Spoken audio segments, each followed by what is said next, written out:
मस्त झालेली आहे. वगैरे मस्त असे चॉप करून घेतलेले आहेत आणि मी ना ह्याच्यामध्ये लसूण न सालपट न काढता, लसणाचे वरचे असतात ना ते न काढता टाकते, कारण असं म्हणतात त्याच्या वरच्या सालवरतीच ना छानपैकी कुकर गरम झालेला आहे. त्याच्यामध्ये ना तेल घालून घेऊया.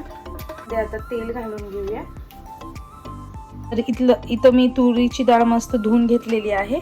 कांदा, टोमॅटो, अद्रक लसूण, इथे शेंगदाणे, ही आपली चिरलेली पालक आणि चुका आणि थोडंसं मटर टाकणार आहे आणि ह्याच्यामध्ये कढीपत्ता आहे. तर आता चला मग फोडणीला चालू करूया.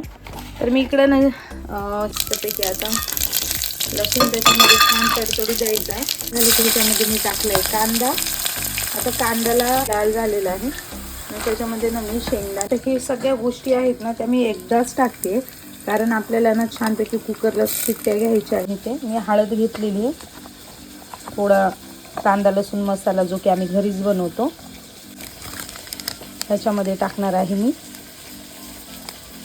ऑब्वियसली कमी करते आणि मसाले दिले टाकून त्याच्यामध्ये पालक आणि आपलं जे हे आहे चुका. आणि आता ह्याच्यामध्ये पाणी गरम होते तवर ती डाळ जी की भिजत ठेवलेली होती ती टाकून द्यायची आहे. तर आता ना डाळ शिजलेली आहे आणि मी कुकर ओपन केलं आणि आता येत नाही, गरम आहे डाळ बघा, उकळ्या मारत आहेत अजून.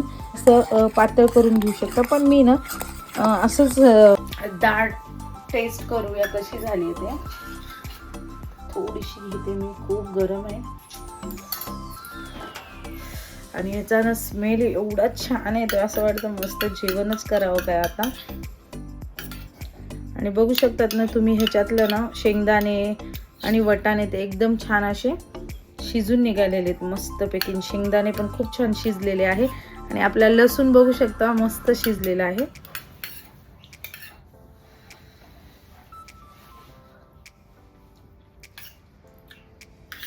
मस्त झालेली आहे, खूप छान झालेली आहे,